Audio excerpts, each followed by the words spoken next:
ખૂબ થાકી ગઈ છું આ સ્કૂલ ટ્યુશન ને હોમવર્ક અમારે કાંઈ કરવું નથી અને અમારે ખાલી આરામ કરો છે આરામ. કેમ તને પાછું વળી શું થયું? મને લાગે છે હોમવર્ક નથી થયું કે સ્કૂલમાં કે ટ્યુશનમાં ખીજાણા લાગે છે. શું થયું? તમારે તો કેવું સારું, નોકરીએથી આવવાનું, જમવાનું અને હોઈ જવાનું. અને તમારે જ્યારે નો મન થાય નોકરીએ જવાનું કે ઓફિસે જવાનું કે ધંધે જવાનું તો રજા રાખી લેવાની. તમારે તો કેવું સારું, અમારે તો કાંઈ નહીં, અમારે તો ફરજિયાત રોજ જવાનું અને તમારે તો હોમવર્કની ચિંતા નહીં. એમ તને એવું લાગે છે કે મોટા થઈ ગયા પછી બહુ સારું છે? એવું કાંઈ નથી કે મોટા થઈ ગયા પછી સારું છે. એની કરતાં જ્યારે નાના હતા ને ત્યારે જ સારું છે. નાના હોય ત્યારે રમવાનું, સ્કૂલ જવાનું, હોમવર્ક કરવાનું, ફ્રેન્ડ સાથે ફરવાનું, એ જ મજાની લાઈફ છે, એ જ મજાની જિંદગી છે. મોટા થઈ જાય ને પછી તો એકલી જવાબદારી ને ટેન્શન જ ટેન્શન છે. લાગતું નથી તમને કઈ ટેન્શન હોય? અરે તને એવું લાગે છે કે મોટા થઈ ગયા એટલે જિંદગી બહુ સારી છે, નોકરીએ જવાનું આવી જવાનું, બસ બીજું કાંઈ નથી, કેવા જલસા, તને એવું લાગે છે. પણ એવું કાંઈ નથી.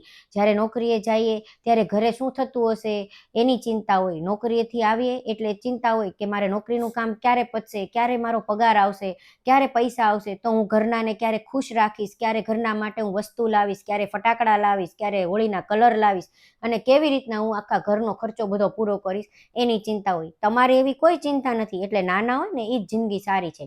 અને તને ખબર નથી, તને એવું લાગે છે ને કે અત્યારે મારે કાંઈ કરવું નથી, ખાલી આરામ જ હોય ને તો મને મજા આવે. પણ આરામની જિંદગી છે ને એ જરા કંઈ સારી નથી. આરામ કરવાથી કાંઈ મળતું નથી. આરામ કરવાથી જિંદગીમાં કાંઈ એટલે કાંઈ આપણે લઈ નથી શકતા. આરામ કરવાથી જિંદગીનો કોઈ મતલબ જ રહેતો નથી. આપણને જિંદગી મળી છે ને તો એનો કાંઈક ને કાંઈક મતલબ હોય છે કે આપણે કંઈક બનીએ, કંઈક આગળ આવીએ, કંઈક કરીએ. અને ભગવાને એ માટે જ આપણને બનાવ્યા છે. તને એ વાર્તા ખબર નથી? એક નદી હતી ને એની પણ એવી જ વાર્તા છે. એને પણ એવું જ લાગતું હતું કે આખો દિવસ શું વહ્યા કરવાનું, એની કરતા આરામથી બેસવાનું હોય ને તો કેટલું સારું. કેમ નદીની શું વાર્તા છે કે તો મને? નદીને શું છે, નદીને તો આખો પાણી ફર્યા કરે અને સરડું પછી આ દરિયો બધે આવે વચ્ચે, એમાંથી વચ્ચે નીકળી જવાનું, એમાં હું એ તો વહ્યા કરે, એને શું તકલીફ છે ને? એક નદી છે, નદીને એવું જ હતું કે આખો દિવસ મારે વહ્યા જ કરવાનું.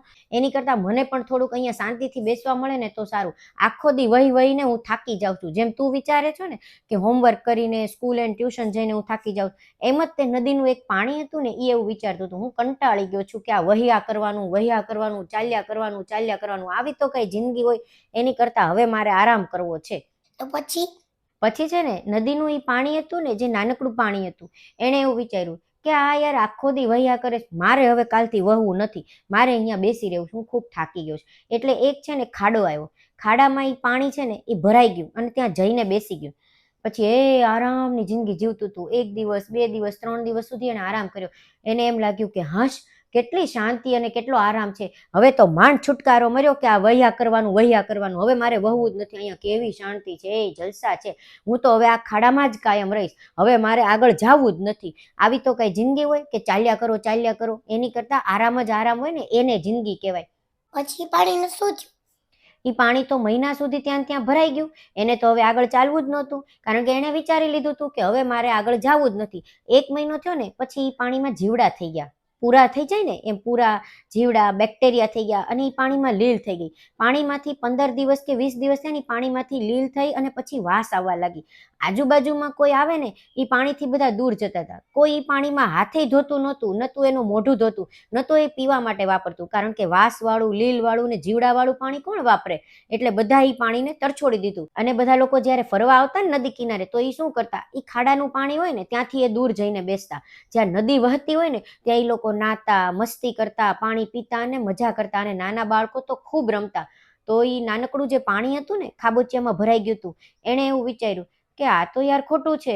પેલા હું વહ્યા કરતું હતું તો બાળકો કેવા મારી અંદર નાતા, મસ્તી કરતા, રમતા અને મોજ કરતા, પાણી પીતા અને મજા હતી. અને હવે તો કોઈ મારી પાસે નથી આવતું, કારણ કે હું તો સાવ ખરાબ થઈ ગયું. આવું કાંઈ થોડું હોય? અને બાકી બધા પાણી હતા ને જે એની સાથે એના ફ્રેન્ડ હતા એ બધા આગળ નીકળી ગયા. આગળ નીકળી અને કોક ઝરણામાં વયું ગયું, કોક તળાવમાં અને કોક મોટી નદીમાં, અને છેલ્લે એ બધું પાણી જઈને સાગર એટલે કે દરિયામાં મળી ગયું. એટલે બાકી બધાને તો મજા આવી ગઈ. એ તો નાના પાણીમાંથી મોટું થઈ ગયું અને દરિયા જેવું થઈ ગયું. એટલે એને તો મજા આવી ગઈ. અને દરિયો જોવા જે લોકો આવે ને એ તો ખૂબ રમતા અને મજા કરતા અને મોજ કરતા. અને આ પાણી તો નાનું જે પાણી હતું ને ખાબોચિયાનું પાણી જે ભરાઈને બેસી ગયું હતું તો સાવ ઉદાસ થઈ ગયું. એને એમ થયું કે ઓહો, આની કરતા તો હું વહ્યા કરતું તું એ જ સારું હતું, આ તો સાવ ખરાબ થઈ ગયું. આવી તો કઈ જિંદગી હોય, હવે તો હું સાવ એકલું થઈ ગયું, હવે તો કોઈ મારી પાસે નથી આવતું અને કોઈ મને બોલાવતું નથી, મારે આવું નથી કરવું. અને છેલ્લે એ પાણી સુકાઈ ગયું અને પાણીનું જે બાફ હતી ને બાષ્પીભવન થઈ ગયું, એટલે પાણી વરાળ બનીને ઉડી ગયું. ખૂબ તડકો પડ્યો એટલે પાણીની વરાળ થઈ ગઈ અને એ હવામાં ઉડી ગયું. એના બધા સાથે હતા ને જે નાના નાના બીજા ઝરણા અને પાણીની, બધા આગળ નીકળી ગયા. એમ જિંદગીનું પણ એવું જ છે. જો તું આજે એવું વિચારીશ ને કે આજે મારે કાંઈ નથી કરવું, બેસી રહેવું છે, એક જ જગ્યાએ બેસી રહેવું ને આરામ જ આરામ કરવો છે, મારે બીજું કાંઈ નથી કરવું ને એ જ જલસાની લાઈફ છે, તને અત્યારે તો એવું લાગશે 5 દિવસ 10 દિવસ 6 મહિના 12 મહિના કે વાહ કેવી મજા છે. પણ જ્યારે તારી સાથેના તારા ફ્રેન્ડ બધા આગળ નીકળી જશે અને તું પાછળ રહી જઈશ ને ત્યારે તને એવું લાગશે કે ઓહો, હું તો સાવ એકલો થઈ ગયો. અને પછી જ્યારે તું આરામ જ કર્યા કરીશ ને પછી તારી પાસે ન તો કોઈ શિક્ષા હશે, ન તો કોઈ નોકરી, કે ન તો તું કાંઈ ધંધો કે કાંઈ નહીં કરી શકે. પછી તું સાવ એકલું થઈ જઈશ અને પછી છે ને ન તો તારી પાસે પૈસા હશે એટલે લોકો પણ તને નહીં બોલાવે. એટલે જીવનમાં તું સાવ એકલો થઈ જઈશ. એટલે હંમેશા છે ને જેમ આપણને સમય અને ગતિ આપણને ચલાવે ને એમ ચાલ્યા કરવું જોઈએ. આપણે કોઈ એક જગ્યાએ બેસી રહીએ ને તો આપણી કોઈ કિંમત ન રહે. આપણે જીવનભર ચાલ્યા જ કરીએ અને કંઈક બનતા રહીએ ને તો આપણી કિંમત હોય. કારણ કે જીવનમાં કોઈ દી ભણવાનું અને શીખવાનું પૂરું નથી થતું. જીવનમાં હંમેશા શીખતા રહેવું જોઈએ, તો જ આપણે આગળ નીકળી જઈએ અને તારી ફ્રેન્ડની સાથે તું આગળ નીકળી શકીશ. જીવનમાં તું કંઈક બનીશ, કંઈક શીખીશ ને તો જ આગળ નીકળી જઈશ. નહીંતર ઓલું નાનું એવું પાણી હતું ને ખાબોચિયામાં બેસી ગયું તું, એની જેવી તારી જિંદગી થઈ જશે. તું એકલું થઈ જઈશ પછી તો તારી કોઈ કિંમત નહીં રહે. એની કરતાં તું આજે ભણીશ, આજે તને થોડુંક એવું લાગશે કે આ તો કાંઈ જિંદગી હોય, આખો દી ભણવાનું, આખો દી હોમવર્ક કરવાનું, આવી કાંઈ જિંદગી હોય, આની કરતાં તો મોટાની જિંદગી કેવી સારી. પણ એવું કાંઈ નથી. બધાની જિંદગીમાં થોડીક તો તકલીફ હોય જ છે.